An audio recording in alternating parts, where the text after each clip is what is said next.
Welcome to Spooky Stories and Creepy Tales, where I, Silas Darkwood, narrate stories of horror and dread. Tonight, we venture into the cosmic horror of H.P. Lovecraft with The Color Out of Space. In the wild countryside of West Arkham, there lies a blasted heath where nothing will grow and no animals will venture.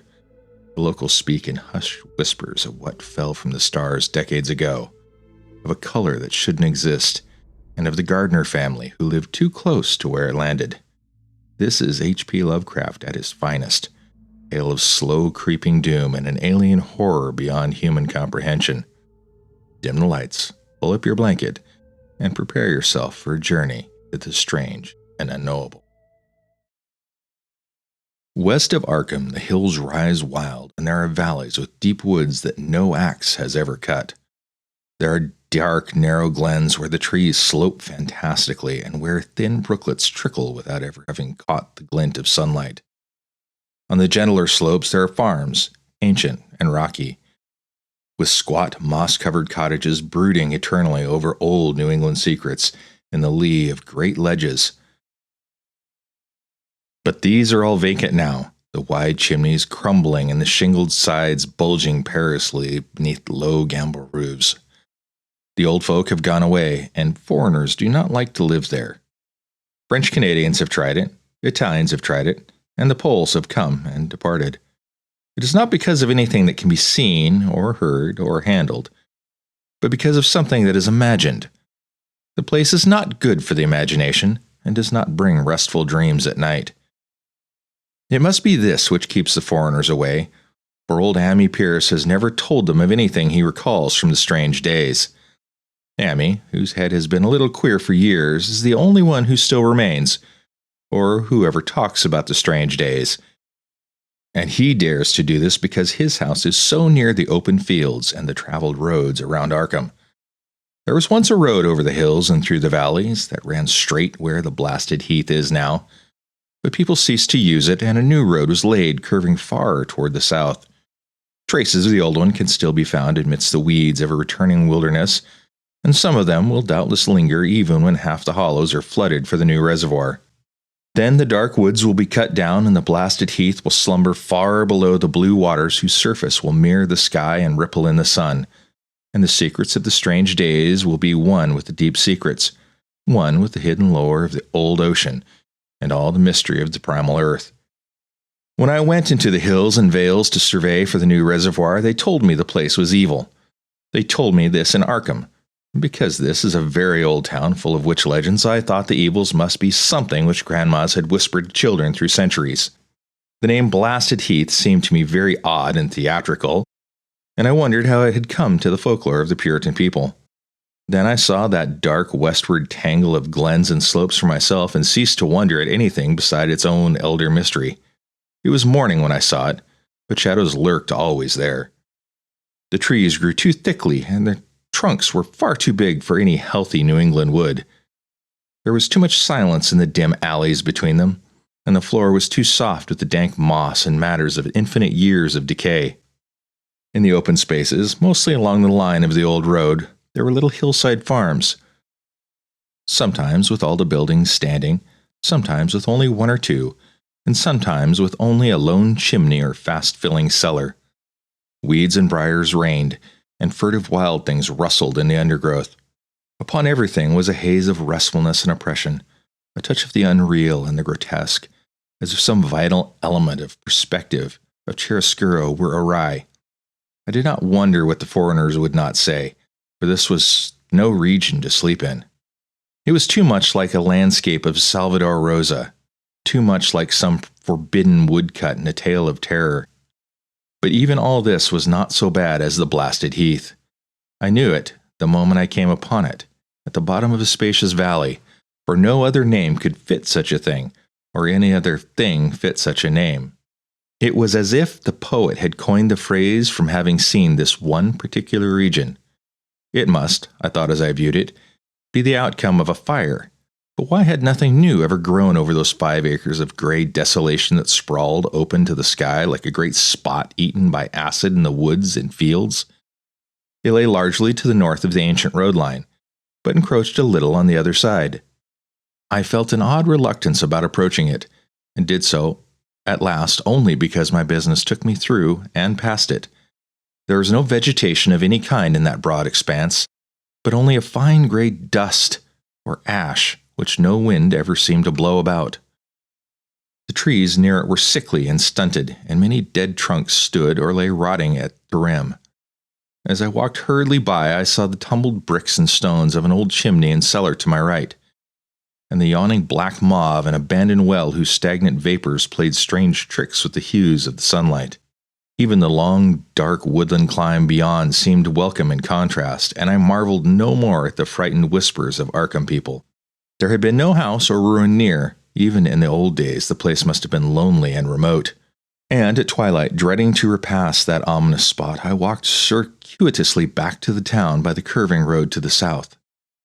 I vaguely wished some clouds would gather, for an odd timidity about the deep sky voids above had crept into my soul. In the evening, I asked old people in Arkham about the blasted heath, and what was meant by the phrase, "strange days," which so many evasively muttered. I could not, however, get any good answers, except that all the mystery was much more recent than I had dreamed. It was no matter of old legendary at all, but something within the lifetime of those who spoke. It had happened in the 80s, and a family had disappeared or was killed. Speakers would not be exact, and because they all told me to pay no attention to old Ammi Pierce's crazy tales, I sought him out the next morning, having heard that he lived alone in the ancient tottering cottage where the trees first begin to get very thick. It was a fearsomely ancient place and had begun to exude the faint miasmal odor which clings about houses that have stood too long. Only with persistent knocking could I rouse the aged man, and when he shuffled timidly to the door, I could tell he was not glad to see me. He was not so feeble as I had expected, but his eyes drooped in a curious way, and his unkempt clothing and white beard made him seem very worn and dismal. Not knowing just how he could best be launched into his tales, I feigned a matter of business, told him of my surveying, and asked vague questions about the district. He was far brighter and more educated than I had been led to think, and before I knew it, had grasped quite as much of the subject as any man I had talked with in Arkham. He was not like other rustics I had known in the sections where reservoirs were to be. From him, there were no protests at the miles of old wood and farmland to be blotted out, though perhaps there would have been had not his home lain outside the bounds of the future lake. Relief was all that he showed, relief at the doom of the dark and ancient valleys through which he had roamed all his life. They were better under water now, better under water since the strange days. And with this opening, his husky voice sank low, while his body leaned forward and his right forefinger began to point shakily and impressively. It was then that I heard the story, and as the rambling voice scraped and whispered on, I shivered again and again, despite the summer day.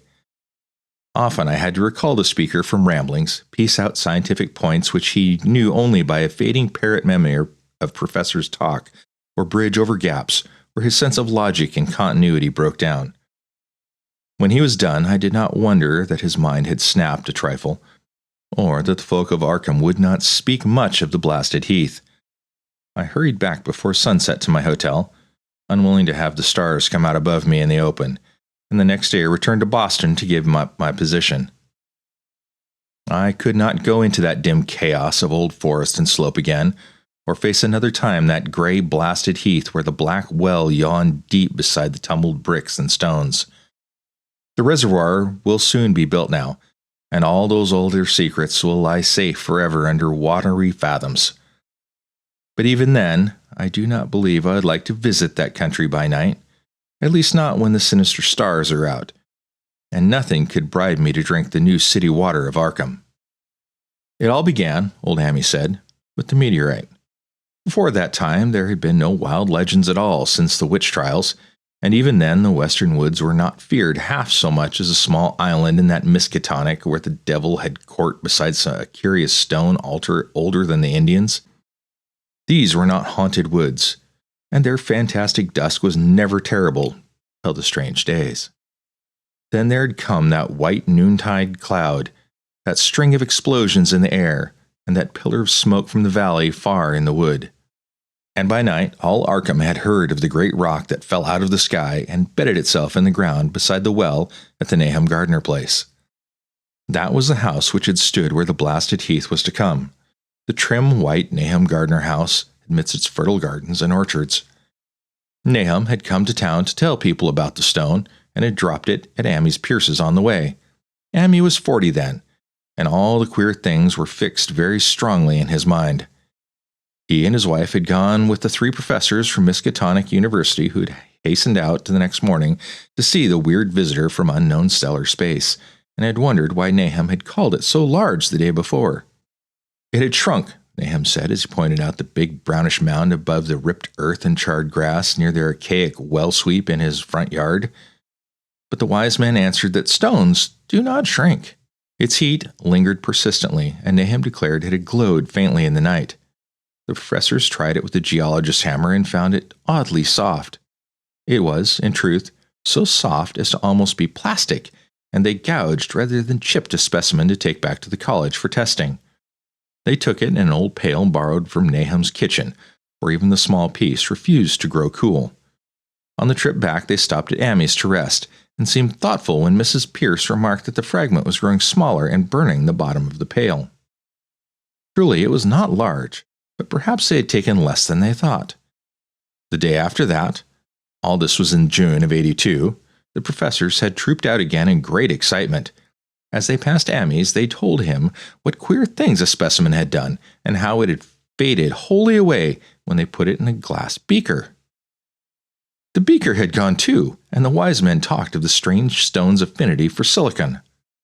It had acted quite unbelievably in that well-ordered laboratory, but nothing at all, and showing no occluded gases when heated on charcoal, being wholly negative of the borax bead, and soon proving itself absolutely non-volatile in any producible temperature, including that of the oxyhydrogen blowpipe. On an anvil it appeared highly malleable, and in the dark its luminosity was very marked. Stubbornly refusing to grow cool, it soon had the college in a state of real excitement, and when, upon heating before the spectroscope, it displayed shining bands unlike any known colors of the normal spectrum. There was much breathless talk of new elements, bizarre optical properties, and other things which puzzled men of science aren't wont to say when faced by the unknown. Hot as it was, they tested it in a crucible with all the proper reagents. Water did nothing. Hydrochloric acid was the same. Nitric acid and even aqua regia merely hissed and spattered against its torrid invulnerability. Amy had difficulty in recalling all these things, but recognized some solvents as I mentioned them in the usual order of use. There were ammonia and caustic soda, alcohol and ether, nauseous carbon disulfide, and a dozen others. But although the weight grew steadily less as time passed, and the fragment seemed to be slightly cooling, there was no change in the solvents to show they had attacked the substance at all. It was metal, though, beyond a doubt. It was magnetic, for one thing, and after its immersion in the acid solvents, there seemed to be faint traces of the Wittgenstein figures found on meteoric iron. When the cooling had grown very considerable, the testing was carried on in glass, and it was in a glass beaker that they left all the chips made of the original fragment during the work. The next morning, both chips and beaker were gone without a trace, and only a charred spot marked the place on the wooden shelf where they had been. All this the professor told Amy as they paused at his door, and once more he went with them to see the stony messenger from the stars, though this time his wife did not accompany him. It had now most certainly shrunk, and even the sober professors could not doubt the truth of what they saw. All round the dwindling brown lump near the well was a vacant space, except where the earth had caved in. And whereas it had been a good 7 feet across the day before, it was now scarcely 5. It was still hot, and the sages studied its surface curiously as they detached another and larger piece with a hammer and chisel. They gouged deeply this time, and as they pried away the smaller mass, they saw that the core of the thing was not quite homogeneous. They had uncovered what seemed to be the side of a large colored globule embedded in the substance. The color, which resembled some of the bands in the meteor's strange spectrum, was almost impossible to describe, and it was only by analogy that they called it color at all. Its texture was glossy, and upon tapping it appeared to promise both brittleness and hollowness. one of the professors gave it a smart blow with a hammer, and it burst with a nervous little pop. Nothing was emitted, and all traces of the thing vanished with the puncturing. It left behind a hollow spherical space about 3 inches across, and all thought it probable that others would be discovered as the enclosing substance wasted away.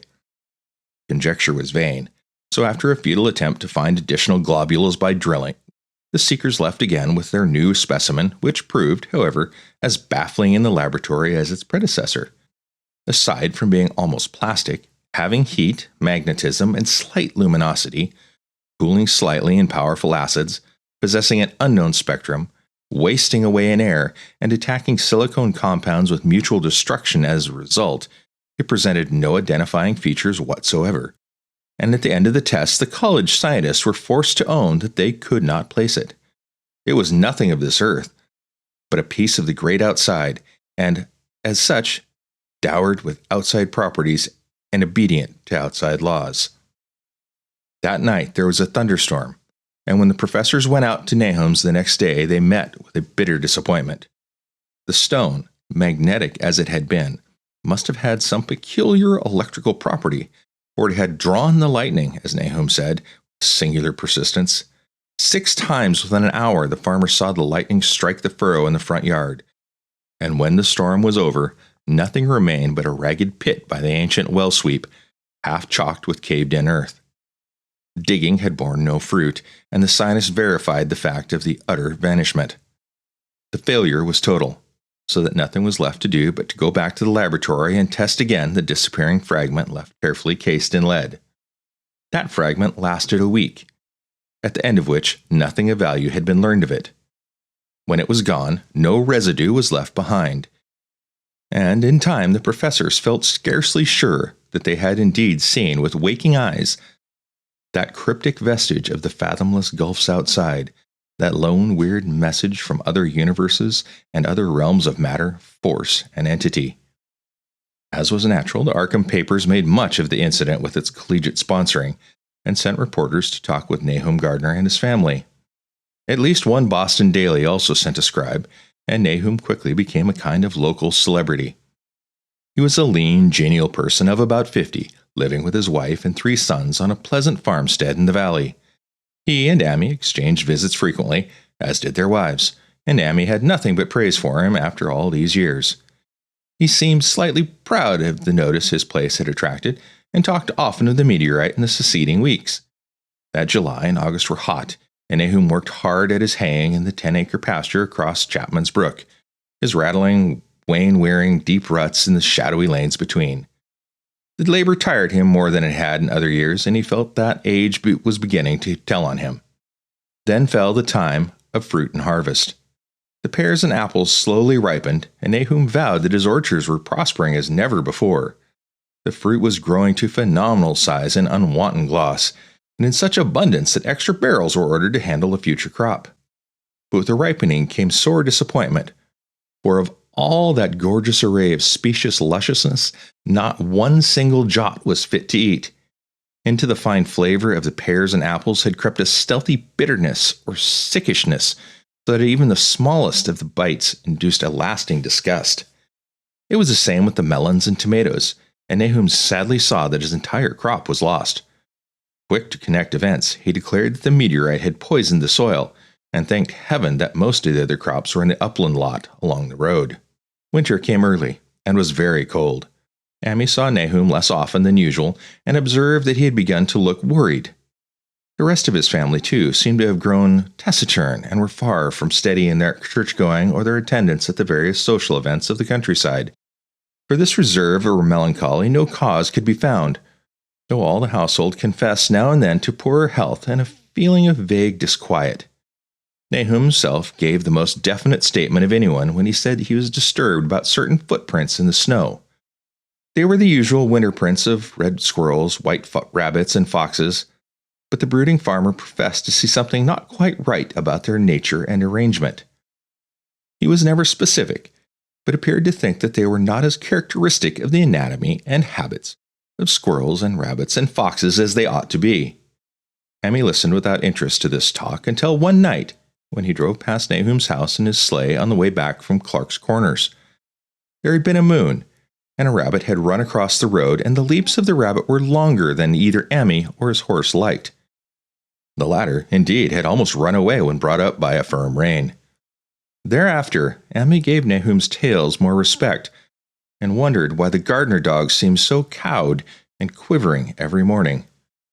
They had, it developed, nearly lost the spirit to bark. In February, the McGregor boys from Meadow Hill were out shooting woodchucks, and not far from the Gardner's place bagged a very peculiar specimen. The proportions of its body seemed slightly altered in a queer way impossible to describe, while its face had taken on expression which no one ever saw in a woodchuck before. The boys were genuinely frightened, and threw the thing away at once, so that only their grotesque tales of it ever reached the people of the countryside. But the shying of horses near Nahum's house had now become a knowledge of things, and all the basis for a cycle of whispered legend was fast taking form. People vowed that the snow melted faster around Nahum's than it did anywhere else, and early in March there was an odd discussion in Potter's General Store at Clark's Corners. Stephen Rice had driven past Gardner's in the morning, and had noticed the skunk cabbages coming up through the mud by the woods across the road. Never were things of such size seen before, and they held strange colors that could not be put into any words. Their shapes were monstrous, and the horse had snorted at an odor which struck Stephen as wholly unprecedented. That afternoon, several persons drove past to see the abnormal growth, and all agreed that plants of that kind ought never to sprout in a healthy world. The bad fruit of the fall before was freely mentioned, and it went from mouth to mouth that there was poison in Nahum's ground. Of course it was the meteorite, and remembering how strange the men from the college had found that stone to be, several farmers spoke about the matter to them. One day they paid Nahum a visit, but having no love of wild tales and folklore, were very conservative in what they inferred. The plants were certainly odd, but all skunk cabbages are more or less odd in shape and hue. Perhaps some mineral element from the stone had entered the soil, but it would soon be washed away. And as for the footprints and frightened horses, of course this was mere country talk in which such a phenomenon as an aerolite would be certain to start. There was really nothing for serious men to do in cases of wild gossip, for superstitious rustics will say and believe anything. And so all through the strange days the professors stayed away in contempt. Only one of them, when given 2 vials of dust for analysis in the police job over a year and a half later, recalled that the queer color of that skunk cabbage had been very like one of the anomalous bands of light shown by the meteor fragment in the college spectroscope, and like the brittle globule found embedded in the stone from the abyss. The samples in this analysis case gave the same odd bands at first, though later they lost the property. The trees budded prematurely around Nahum's, and at night they swayed ominously in the wind. Nahum's second son, Thaddeus, a lad of 15, swore that they swayed also when there was no wind, but even the gossips would not credit this. Certainly, however, restlessness was in the air. The entire Gardner family developed a habit of stealthily listening, but not for any sound which they could consciously name.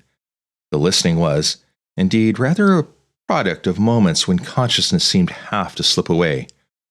Unfortunately, such moments increased week by week, till it became common speech that something was wrong with all Nahum's folks. When the early saxifrage came out, it had another strange color, not quite like that of the skunk cabbage, but plainly related and equally unknown to anyone who saw it. Nahum took some blossoms to Arkham and showed them to the editor of the Gazette, but that dignitary did no more than write a humorous article about them, in which the dark fears of rustics were held up to polite ridicule. It was a mistake of Nahum's to tell a stolid city man about the way the great overgrown morning cloak butterflies behaved in connection with these saxifrages. April brought a kind of madness to the country folk, and began that disuse of the road past Nahum's which led to its ultimate abandonment. It was next the vegetation. All the orchard trees blossomed forth in strange colors, and through the stony soil of the yard and adjacent pasturage there sprang up a bizarre growth which only a botanist can connect with the proper flora of the region. No sane, wholesome colors were anywhere to be seen except in the green grass and leafage, but everywhere those hectic and prismatic variants of some diseased, underlying primary tone without a place amongst the known tints of earth. The Dutchman's breeches became a thing of sinister menace, and the bloodroots grew insolent in their chromatic perversions. Amy and the Gardners thought that most of the colors had a sort of haunting familiarity, and decided that they reminded one of the brittle globule in the meteor. Nahum plowed and sowed the 10-acre pasture and the upland lot, but did nothing with the land around the house. He knew it would be of no use, and hoped that the summer's strange growths would draw all the poison from the soil. He was prepared for almost anything now, and had grown used to the sense of something near him waiting to be heard. The shunning of his house by neighbors told on him, of course, but it told on his wife more. The boys were better off, being at school each day, but they could not help being frightened by the gossip. Thaddeus, an especially sensitive youth, suffered the most. In May, the insects came, and Nahum's place became a nightmare of buzzing and crawling. Most of the creatures seemed not quite usual in their aspects and motions, and their nocturnal habits contradicted all former experience. The Gardners took to watching at night, watching in all directions at random for something they could not tell what. It was then that all owned that Thaddeus had been right about the trees. Mrs. Gardner was the next to see it from the window as she watched the swollen boughs of the maple against a moonlit sky. The boughs surely moved, and there was no wind. It must be the sap. Strangeness had come into everything growing now, yet it was none of Nahum's family at all who made the next discovery. Familiarity had dulled them, and what they could not see was glimpsed by a timid windmill salesman from Bolton who drove by one night in ignorance of the country legends. And what he told in Arkham was given a short paragraph in the Gazette, and it was there that all farmers, Nahum included, saw it first. That night had been dark and the buggy lamps faint, but around the farm in the valley, which everyone knew from an account must be Nahum's, the darkness had been less thick. A dim, though distinct luminosity seemed to inhere in all the vegetation, grass, leaves, and blossoms alike, while at one moment a detached piece of the phosphorescence appeared to stir furtively in the yard near the barn. The grass had so far seemed untouched, and the cows were freely pastured in the lot near the house, but toward the end of May the milk began to be bad. Then Nahum had the cows driven to the uplands, after which this trouble ceased. Not long after this, the change in grass and leaves became apparent to the eye. All the verdure was going gray, and was developing a highly singular quality of brittleness. Amy was now the only person who ever visited the place, and his visits were becoming fewer and fewer. When school closed, the Gardners were virtually cut off from the world, and sometimes let Amy do their errands in town. They were failing curiously both physically and mentally, and no one was surprised when the news of Mrs. Gardner's madness stole around. It happened in June, about the anniversary of the meteor's fall, and the poor woman screamed about things in the air which she could not describe. In her ravings there was not a single specific noun, but only verbs and pronouns. Things moved and changed and fluttered, and ears tingled to impulses which were not wholly sounds. Something was taken away. She was being drained of something. Something was fastening itself on her that ought not to be. Someone must make it keep off. Nothing was ever still in the night. The walls and windows shifted. Nahum did not send her to the country asylum, but let her wander about the house as long as she was harmless to herself and others. Even when her expression changed, he did nothing. But when the boys grew afraid of her, and Thaddeus nearly fainted at the way she made faces at him, he decided to keep her locked up in the attic. By July, she had ceased to speak and crawled on all fours, and before that month was over, Nahum had got the mad notion that she was slightly luminous in the dark, as he now clearly saw was the case with the nearby vegetation. It was a little before this that the horses had stampeded. Something had aroused them in the night, and their neighing and kicking in the stalls had been terrible. There seemed virtually nothing to do to calm them, and when Nahum opened the stable door, they all bolted out like frightened woodland deer. It took a week to track all four, and when found, they were seen to be quite useless and unmanageable. Something had snapped in their brains, and each one had to be shot for its own good. Nahum borrowed a horse from Amy for his haying, but found it would not approach the barn. It shied, balked, and whinnied, and in the end he could do nothing but drive it into the yard while the men used their own strength to get the heavy wagon near enough the hayloft for convenient pitching. And all the while the vegetation was turning gray and brittle. Even the flowers whose hues had been so strange were graying now, and the fruit was coming out gray and dwarfed and tasteless. The asters and goldenrod bloomed gray and distorted, and the roses and zinnias and hollyhocks in the front yard were such blasphemous-looking things that Nahum's oldest boy, Zanus, cut them down. The strangely puffed insects died about that time, and even the bees had left their hives and taken to the woods. By September, all the vegetation was fast crumbling to a grayish powder, and Nahum feared that the trees would die before the poison was out of the soil. His wife now had spells of terrific screaming, and he and the boys were in constant state of nervous tension. They shunned people now, and when school opened, the boys did not go. It was Amy, one of his rare visits, who first realized the well water was no longer good. It had an evil taste that was not exactly fetid, nor exactly salty, and Amy advised his friend to dig another well on higher ground to use till the soil was good again. Nahum, however, ignored the warning, for he had by that time become callous to strange and unpleasant things. He and the boys continued to use the tainted supply, drinking it as listlessly and mechanically as they ate their meager and ill-cooked meals, and did their thankless and monotonous chores through the aimless days. There was something of stolid resignation about them all, as if they walked half in another world between lines of nameless guards to a certain and familiar doom. Thaddeus went mad in September after a visit to the well. He had gone with his pail and come back empty-handed, shrieking and waving his arms, and sometimes lapsing into an inane titter or whisper about the moving colors down there. 2 in one family was pretty bad, but Nahum was very brave about it. He let the boy run about for a week until he began stumbling and hurting himself, and then he shut him in an attic room across the hall from his mother's.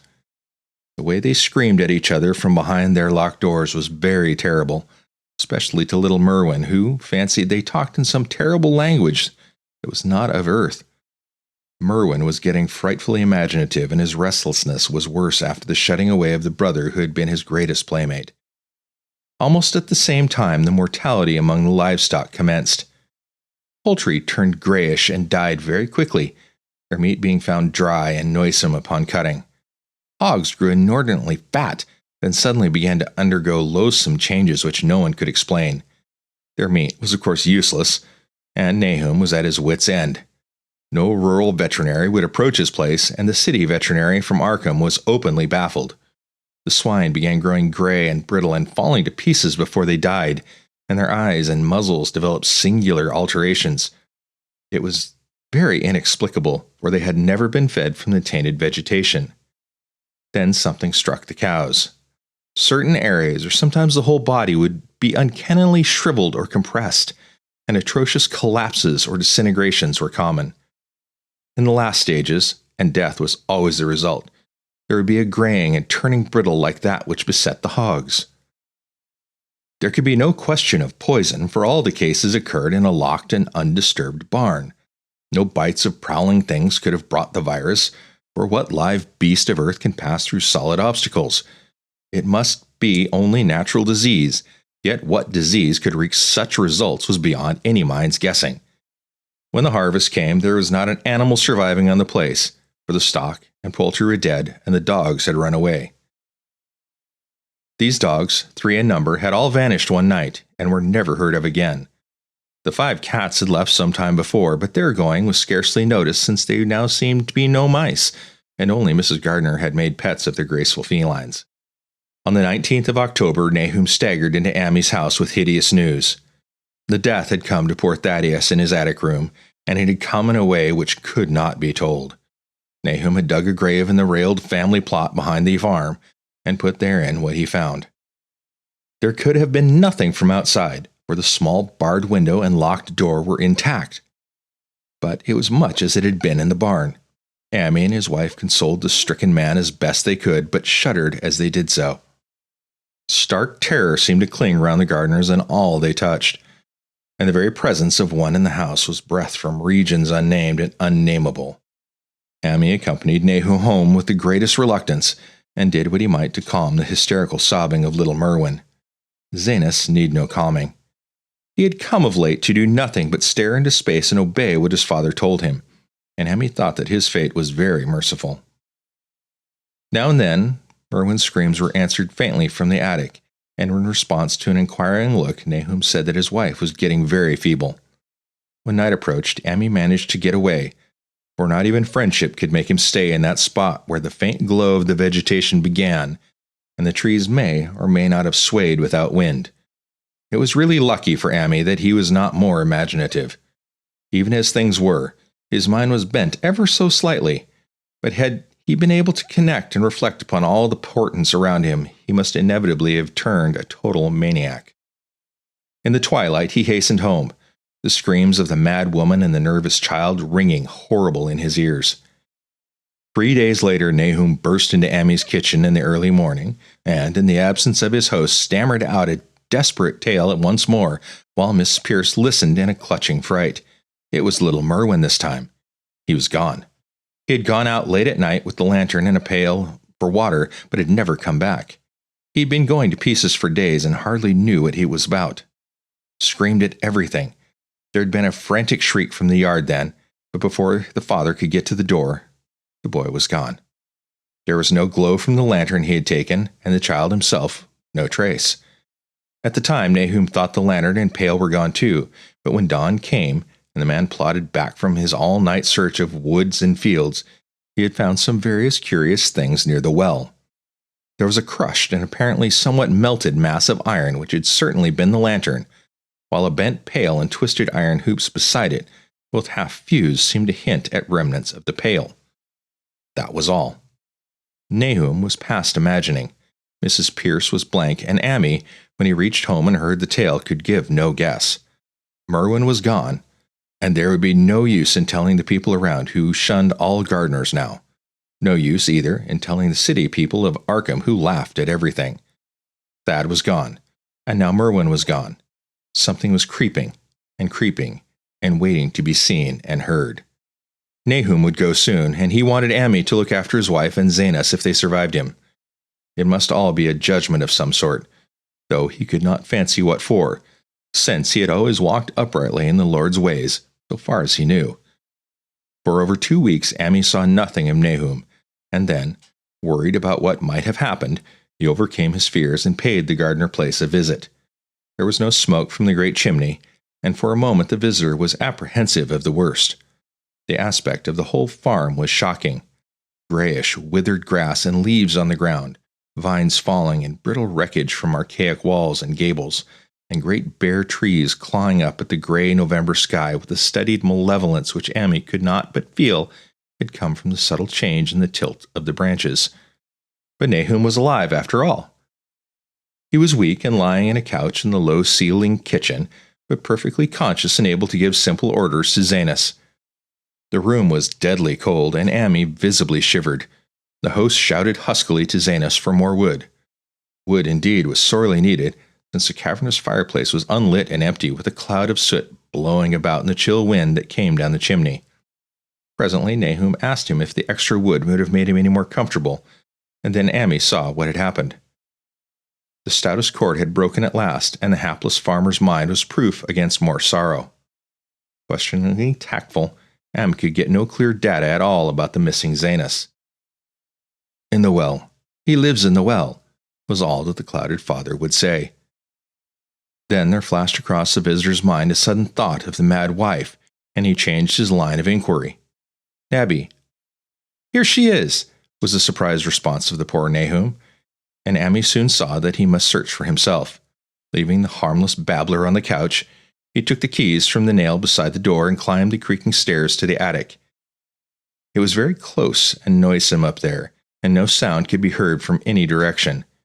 Of the 4 doors in sight, only one was locked, and on this he tried various keys on the ring he had taken. The 3rd key proved the right one, and after some fumbling, Ami threw open the low white door. It was quite dark inside, for the window was small and half obscured by crude wooden bars, and Ami could see nothing at all on the wide planked floor. The stench was beyond enduring, and before proceeding farther he had to retreat to another room and return with his lungs filled with breathable air. When he did enter, he saw something dark in the corner, and upon seeing it more clearly, he screamed outright. While he screamed, he thought a momentary cloud eclipsed the window, and a second later he felt himself brushed as if by some hateful current of vapor. Strange colors danced before his eyes, and had not a present horror numbed him, he would have thought of the globule in the meteor that the geologist's hammer had shattered, and of the morbid vegetation that had sprouted in the spring. As it was, he thought only of the blasphemous monstrosity which confronted him, and which all too clearly had shared the nameless fate of young Thaddeus and the livestock. But the terrible thing about the horror was that it very slowly and perceptibly moved as it continued to crumble. Amy would give me no added particulars of this scene, but the shape in the corners does not reappear in his tale as a moving object. There are things which cannot be mentioned, and what is done in common humanity is sometimes cruelly judged by the law. I gathered that no moving thing was left in the attic room, and that to leave anything capable of motion there would have been a deed so monstrous as to damn any accountable being to eternal torment. Anyone but a stolid farmer would have fainted or gone mad, but Amy walked conscious through that low doorway and locked the accursed secret behind him. There would be a Nahum to deal with now.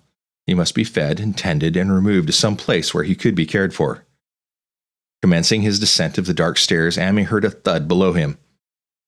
He even thought a scream had been suddenly choked off, and recalled nervously the clammy vapor which had brushed by him in that frightful room above. What presence had his cry and entry started up? Halted by some vague fear, he heard still farther sounds below. Indubitably there was a sort of heavy dragging, and a most detestable sticky noise as of some fiendish and unclean species of suction. With an associative sense goaded to feverish heights, he thought unaccountably of what he had seen upstairs. Good God, what eldritch dream world was this into which he had blundered? He dared move neither backward nor forward, but stood there trembling at the black curve of the boxed-in staircase. Every trifle of this scene burned itself into his brain.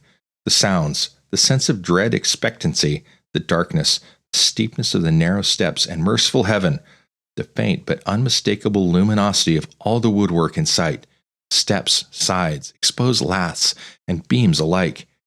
Then there burst forth a frantic whinny from Amy's horse outside, followed at once by a clatter which told of a frenzied runaway. In another moment the horse and buggy had gone beyond earshot, leaving the frightened man on the dark stairs to guess what had sent them. But that was not all. There had been another sound out there. A sort of liquid splash. Water. It must have been the well. He had left Hero untied near it, and a buggy wheel must have brushed the coping and knocked in a stone.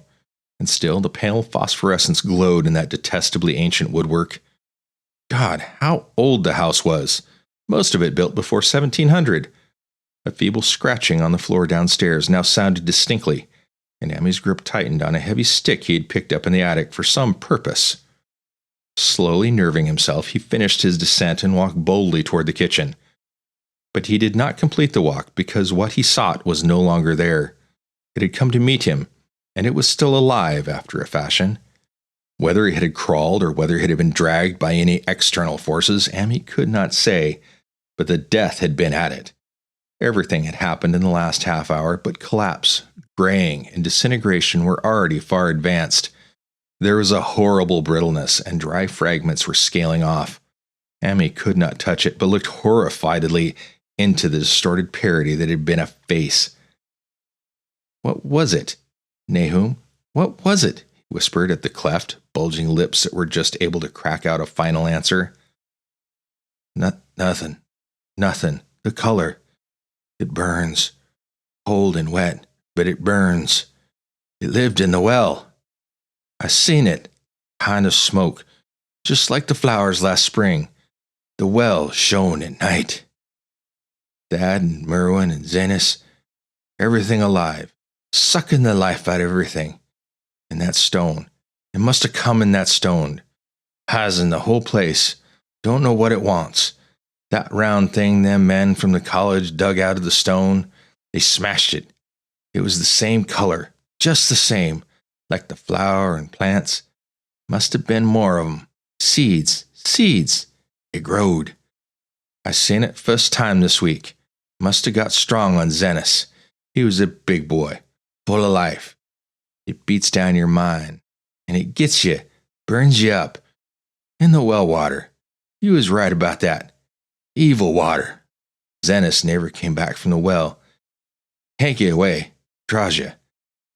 You know something's a-comin', but 'tain't no use. I seen it, time and again. Zenas was took. Where's Nabby? Ammy? My head's no good. Don't know how long since I fed her. It'll get her if we ain't careful. Just a color. Her face is getting to have that color sometimes towards night, and it burns, it sucks. Comes from some place where things ain't as they is here. One of them professors said so. He was right. Look out, Ammy. It'll do something more. Sucks the life out. But that was all. That which spoke could speak no more because it had completely caved in. Ammy laid a red check tablecloth over what was left and reeled out the back door into the fields. He climbed the slope to the 10-acre pasture and stumbled home by the north road in the woods. He could not pass that well from which his horses had run away. He had looked at it through the window and seen that no stone was missing from the rim. And the lurching buggy had not dislodged anything after all. The splash had been something else, something which went into the well after it had done with poor Nahum. When Ammy reached his house, the horse and buggy had arrived before him and thrown his wife into fits of anxiety. Reassuring her without explanations, he set out at once for Arkham and notified the authorities that the Gardner family was no more. He indulged in no details, but merely told of the deaths of Nahum and Nabby, that of Thaddeus being already known, and mentioned that the case seemed to be the same strange element which had killed the livestock. He also stated that Merwin and Zenas had disappeared.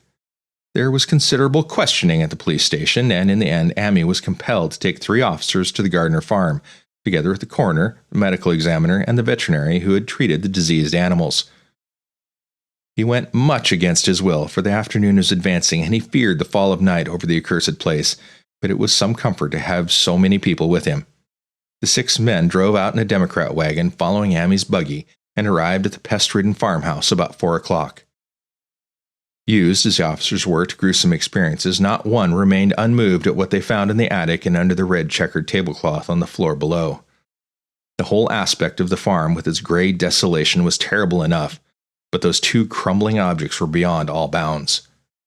No one could look at them, and even the medical examiner admitted that there was very little to examine. Specimens could be analyzed, of course, so he busied himself in obtaining them, and here it develops that very puzzling aftermath occurred in the college laboratory where 2 vials of dust were finally taken.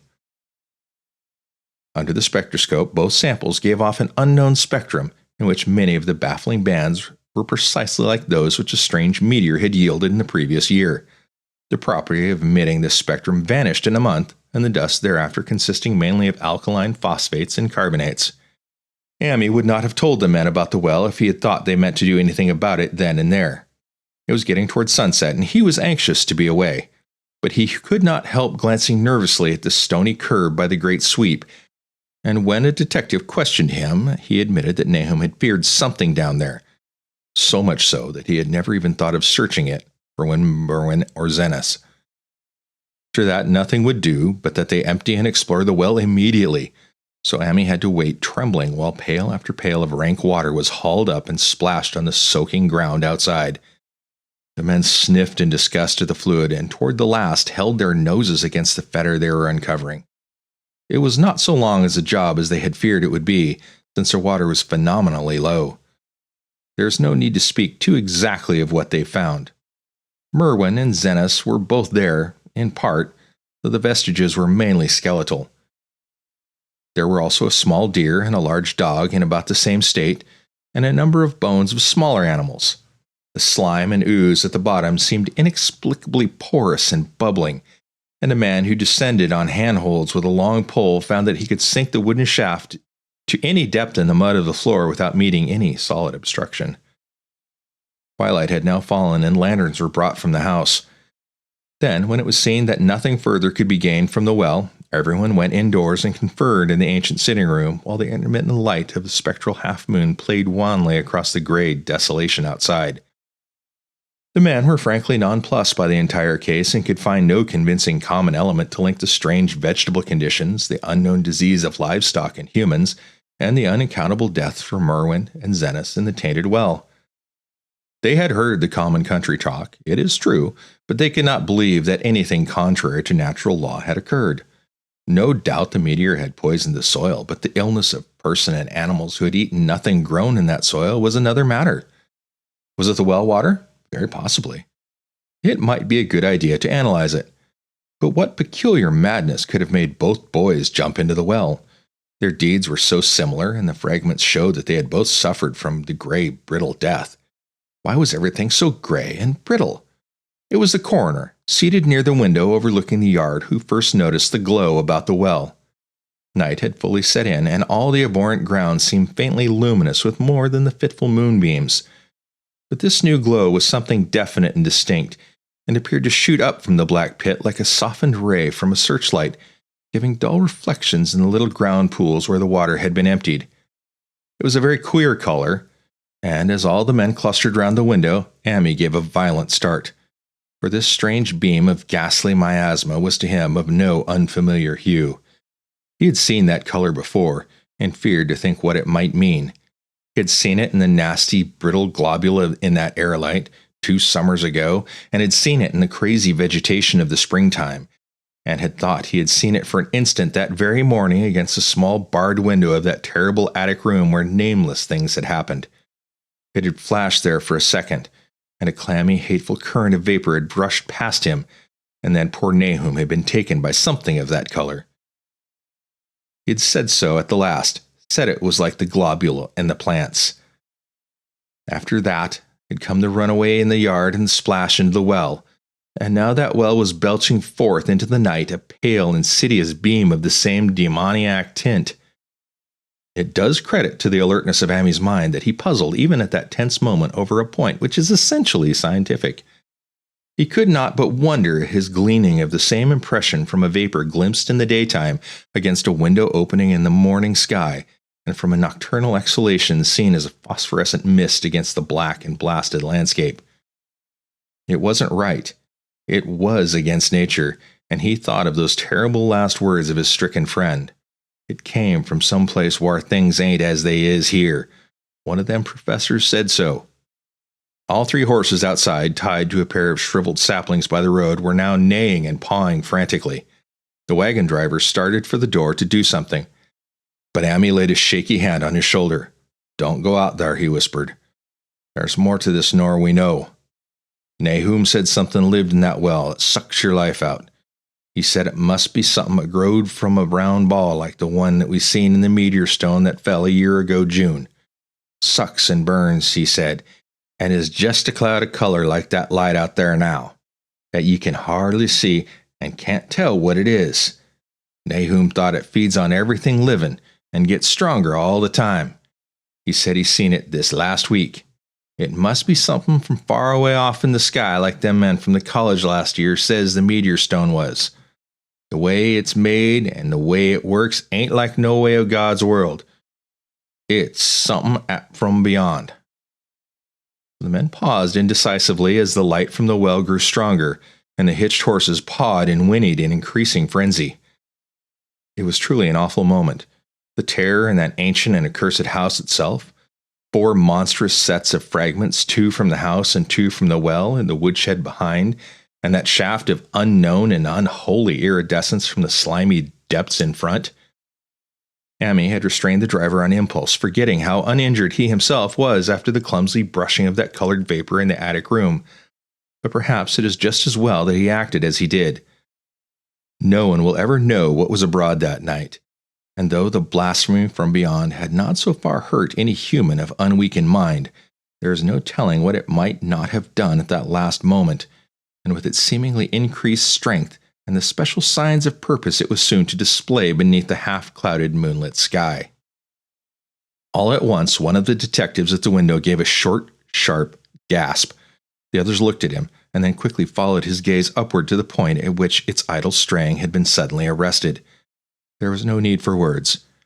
What had been disputed in country gossip was disputable no longer, and it is because of the thing which every man of that party agreed in whispering later on, that strange days are never talked about in Arkham. It is necessary to premise that there was no wind on that hour of the evening. One did arise not long afterward, but there was absolutely none then. Even the dry tips of the lingering hedge mustard, gray and blighted, and the fringe on the roof of the standing Democrat wagon were unstirred. And yet, amid that tense, godless calm, the high bare boughs of all the trees in the yard were moving. They were twitching morbidly and spasmodically, clawing in convulsive and epileptic madness at the moonlit clouds, scratching impotently in the noxious air as if jerked by some allied, bodiless line of linkage with subterranean horrors, writhing and struggling below the black roots. Not a man breathed for several seconds. Then a cloud of darker depth passed over the moon, and the silhouette of clutching branches faded out momentarily. At this, there was a general cry, muffled with awe, but husky and almost identical from every throat. For the terror had not faded with the silhouette, and in a fearsome instant of deeper darkness, the watchers saw wriggling at the treetop height 1,000 tiny points of faint and unhallowed radiance, tipping each bough like the fire of St. Elmo, or the flames that come down on the apostles' heads at Pentecost. It was a monstrous constellation of unnatural light, like a glutted swarm of corpse-fed fireflies dancing hellish sarabands over an accursed marsh, and its color was that, such nameless intrusion which Amy had come to recognize and dread. All the while, the shaft of phosphorescence from the well was getting brighter and brighter, bringing to the minds of the huddled men a sense of doom and abnormality which far outraced any image their conscious minds could form. It was no longer shining out, it was pouring out, and as a shapeless stream of unplaceable color left the well, it seemed to flow directly into the sky. The veterinary shivered and walked to the front door to drop the heavy bar across it. Amy shook no less and had to tug and point for lack of a controllable voice when he wished to draw notice to the growing luminosity of the trees. The neighing and stamping of the horses had become utterly frightful, but not a soul of that group in the old house would have ventured forth for any earthly reward. With the moments, the shining of the trees increased, while their restless branches seemed to strain more and more toward verticality. The wood of the well sweep was shining now, and presently a policeman dumbly pointed to some wooden sheds and beehives near the stone wall in the west. They were commencing to shine too, though the tethered vehicles of the visitors seemed so far unaffected. And then there was a wild commotion and clopping in the road, and as Amy quenched the lamp for better seeing, they realized that the span of frantic grays had broken their sapling and run off with the Democrat wagon. The shocks served to loosen several tongues, and embarrassed whispers were exchanged. "It spreads on everything organic that's been around here," muttered the medical examiner. No one replied, but the man who had been at the well gave a hint that his long pole must have stirred up something intangible. It was awful, he added. There was no bottom at all, just ooze and bubbles and the feeling of something lurking under there. Amy's horse still pawed and screamed deafeningly in the road outside, and nearly drowned its owner's faint quaver as he mumbled his formless reflections. "It come from that stone. It growed down thar. It got everything livin'. It fed itself on 'em, mind and body. That and Merwin, Zenas, Nabby. Nahum was the last. They all drunk the water. It all got strong on 'em. It came from beyond. Where things ain't like they be here. Now it's going home." At this point, the column of the unknown color flared suddenly stronger and began to weave itself into fantastic suggestions of shape which each spectator later described differently. There came from the poor tethered hero such a sound as no man before or since has heard from a horse. Every person in that low-pitched sitting room stopped his ears, and Amy turned away from the window in horror and nausea. Words could not convey it. When Amy looked out again, the hapless beast lay huddled inert on the moonlit ground beneath the splintered shafts of the buggy. That was the last of Hero till they buried him the next day. But the present was no time to mourn, for almost at this instant a detective silently called attention to something terrible in the very room with them. In the absence of the lamplight, it was clear that a faint phosphorescence had begun to pervade the entire apartment. It glowed on the broad planked floor where the rag carpet left it bare, and shimmered over the sashes of the small paned windows. It ran up and down the exposed corner posts, coruscated about the shelf and mantel, and infected the very doors and furniture. Every minute they saw it, it strengthened, and at last it was very plain that healthy living things must leave that house. Amy showed them the back door and the path up through the fields to the 10-acre pasture. They walked and stumbled as in a dream, and did not dare look back till they were far away on the high ground. They were glad of the path, for they could not have gone the front way, by that well. It was bad enough passing the glowing barn and sheds and those shining orchard trees with the gnarled, fiendish contours, but thank heaven the branches did their worst twisting high up. The moon went under some very black clouds as they crossed the rustic bridge over Chapman's Brook, and it was blind groping from there to the open meadows. When they looked back toward the valley and the distant Gardner place at the bottom, they saw a fearsome sight. All the farm was shining with the hideous unknown blend of color. Trees, buildings, and even such grass and herbage as had not been wholly changed to lethal gray brittleness. The boughs were all straining skyward, tipped with tongues of foul flame, and lambent tricklings of the same monstrous fire were creeping about the ridgepoles of the house, barns, and sheds. It was a scene from a vision of Fuseli, and over all the rest reigned that riot of luminous amorphousness, that alien and undimensioned rainbow of cryptic poison from the well, seething, feeling, lapping, reaching, scintillating, straining, and malignly bubbling in its cosmic and unrecognizable chromaticism. Then, without warning, the hideous thing shot vertically up toward the sky like a rocket or meteor, leaving behind no trail and disappearing through a round and curiously regular hole in the clouds before any man could gasp or cry out. No watcher can ever forget that sight, and Amy stared blankly at the stars of Cygnus, Deneb, twinkling above the others, where the unknown color had melted into the Milky Way. But his gaze was the next moment called swiftly to earth by the crackling in the valley. It was just that. Only a wooden ripping and cracking, and not an explosion as so many others of the party vowed. Yet the outcome was the same, for in one feverish kaleidoscopic instant there burst up from that doomed and accursed farm a gleamingly eruptive cataclysm of unnatural sparks and substance, blurring the glance of the few who saw it, and sending forth to the zenith a bombarding cloudburst of such colored and fantastic fragments as our universe must needs disown. Through quickly reclosing vapors they followed the great morbidity that had vanished. In another second they had vanished too. Behind and below was only a darkness to which the men dared not return, and all about was a mounting wind which seemed to sweep down in a black four-gust from interstellar space. It shrieked and howled and lashed the fields and distorted woods in a mad cosmic frenzy, till soon the trembling party realized it would be no use waiting for the moon to show what was left down there at Nahum's. Too awed to even hint at theories, the 7 shaking men trudged back toward Arkham by the north road. Emmy was worse than his fellows, and begged them to see him inside his own kitchen instead of keeping straight on to town. He did not wish to cross the blighted, wind-whipped woods alone to his home on the main road, for he had had an added shock that the others were spared, and was crushed forever with a brooding fear he dared not mention for many years to come. As the rest of the watchers on that tempestuous hill had stolidly set their faces toward the road, Amy looked back in an instant at the shadowed valley of desolation so lately sheltering his ill-starred friend. And from that stricken, faraway spot he had seen something feebly rise, only to sink down again upon the place from which the great shapeless horror had shot into the sky. It was just a color, but not any color of our earth or heavens, and because Amy recognized that color, and knew that this last faint remnant must still lurk down there in the well, he has never been quite right since. Amy would never go near the place again. It is 40 years now since the horror happened, but he has never been there, and will be glad when the new reservoir blots it out. I shall be glad too, for I do not like the way the sunlight changed color around the mouth of that abandoned well as I pass.